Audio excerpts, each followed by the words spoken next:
Hey everybody, it's Jason Blaha here, and I had a question come in on my Instagram of someone saying, hey, based on a recent video you did, could you explain that for a natural lifter, their strength isn't always equal to how big they are?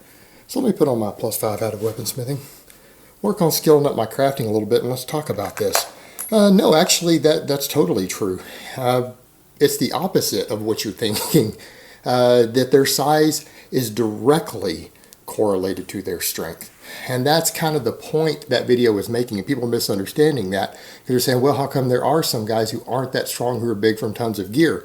Because when drugs come into the mix, there is less correlation between the amount of muscle you have and how strong you are. When you're natural, it is far, far more closely linked together. The only reason there's confusion on that is because of the drugs. Meaning, with drug-free lifters, what we find, muscle fiber diameter is directly proportional to the amount of force it generates, which is directly proportional to the amount of strength you gain. Meaning there is no separation at all between size and strength. No separation at all. So truth be told, a drug-free lifter who's trying to get big should most definitely be focusing on getting strong. And again, I think where the confusion is, you're like, well, no, because there's bigger guys who are weaker because of drugs. I'm like, yeah, because of the drugs.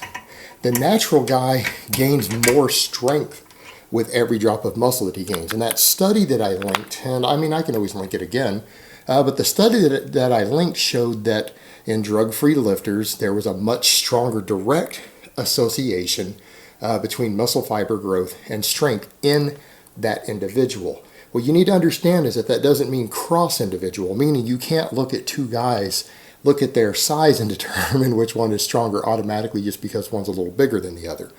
What will tell you, though, is that the strength that each one of those guys gained is proportionate to their muscle mass. The reason the drugs confuse it even more is that drugs in a dose-dependent manner put muscle mass on you separate from your strength. Meaning, yeah, you get stronger from the muscle growth from drugs.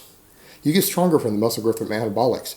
But it doesn't give you as much strength for the same amount of muscle had you gained it drug-free. And that's also in a dose-dependent response. Meaning the higher the drug doses go, it seems to be at least some correlation with less strength gain per X unit of muscle. Meaning any given amount of muscle that you gained, if you gained it using twice as many drugs as you did, had you gained it slower or whatever, gained it using half the amount of drugs, you probably would have gained even slightly more strength with the lower dose of drugs gaining the same amount of muscle over time. And that's where things get interesting. And that's why I think when we see some of these guys who megadose drugs, I mean, there's a few on there who really aren't that strong. They really aren't. Case in point, look at two guys who've admitted to ultra high doses of drugs here on YouTube. All right, you got Rich Piana and you got Boston Lloyd. They're both heavy abusers. Both of them are relatively weak compared to their size. Like you wouldn't expect guys their size, overall size, to be as weak as they are.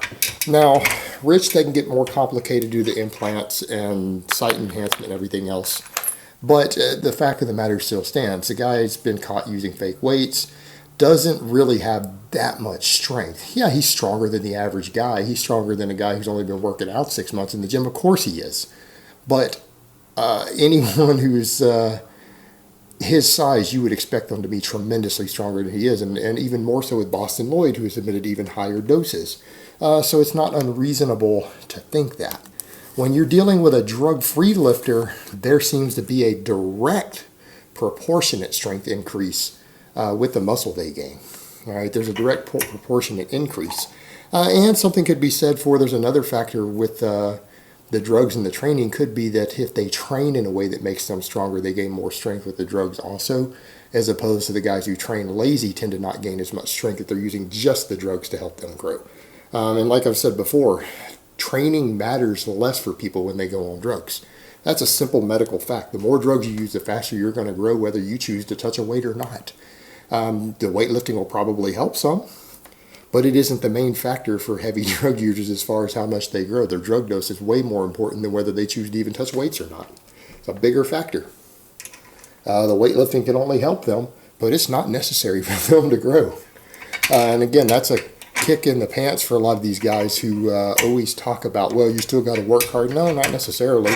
The medical facts and the scientifically researched facts don't show that at all. They show that with high doses of drugs, weightlifting isn't even necessary to gain muscle. It's not required. It's helpful, but it's not necessary. It's useful. They don't have to do it. And I think that's another big factor also. So when we go back to the drug-free guy, that always begs the question of, well, why does strength vary so much for guys the same size who are natural? Because of different genetic things going on, different points of insertion on muscles, different individual leverages, different genetic neuromuscular efficiency, different genetic muscle fiber distributions. So yeah, because of those different factors, you can have genetic outliers who have, say for the squat, bench, and deadlift. They have really good lever links as far as their arm and leg ratios and everything go versus their torso.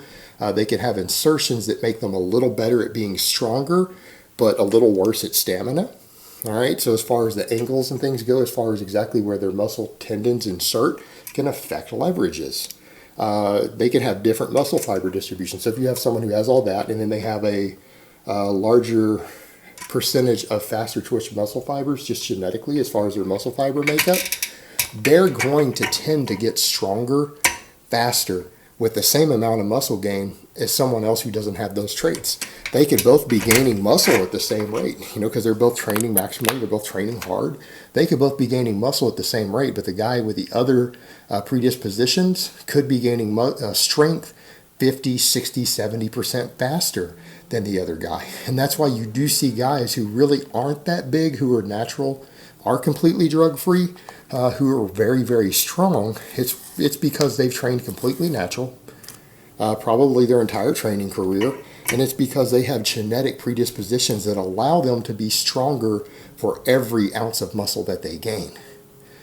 Just has to do with muscle fiber distribution, insertion points, leverages, all that stuff. That all matters. So they can be very, very strong for their size, but it doesn't mean that they don't gain a direct proportionate amount of strength to their muscle increases. All right, it doesn't mean that they didn't get bigger and stronger at the same time. And if that person lost muscle, they would lose strength immediately. And if they do anything to gain muscle, they'll gain strength. And that's what you have to understand. Just because there's different genetic ratios as far as the amount of weight that a given person can lift versus their body weight versus their overall size doesn't mean that that individual person can escape the size and strength relationship. It just means that their percentages and ratios are different than someone else with a different set of genetics. But the same rule holds true for both of them. Both of them will gain strength if they gain size, and both of them will gain size if they gain strength. All right, there's a direct relationship, and that relationship is stronger in drug-free people than it is on drugs. And the higher the dose of drugs that you use, the more size you can gain while gaining less strength as a result of it. And that's the big difference that we're noticing with that research that's coming out. That's confirming a lot of what we've kind of seen in the training world, and why there are some legitimately drug-free guys who are very, very strong. But those guys still gain, anytime they gain a given amount of muscle mass, that person gains a given amount of strength with it. There is a direct relationship between them, and you can't escape that. So they're very much tied together for natural people, more so than they are for people on drugs, which is why you see the disparity. That's why you see guys who are on a lot of drugs who aren't as strong as you would expect them to be, because when you use higher doses of drugs, the higher the dose goes, the more muscle you gain without gaining quite as much strength as you would expect. And a natural guy will always gain more strength with every amount of muscle mass that he gains than had he built the same amount of muscle with drugs. But it doesn't mean that every person gains the exact same amount of strength on any given exercise with a given amount of muscle. There is a genetic difference there, which is why some people are just better at Olympic lifting and powerlifting than others in a weight class. Genetic factors involved. All right, guys, but that's really all I have to say on that today. I hope it's been informative, and I will talk to you guys next time.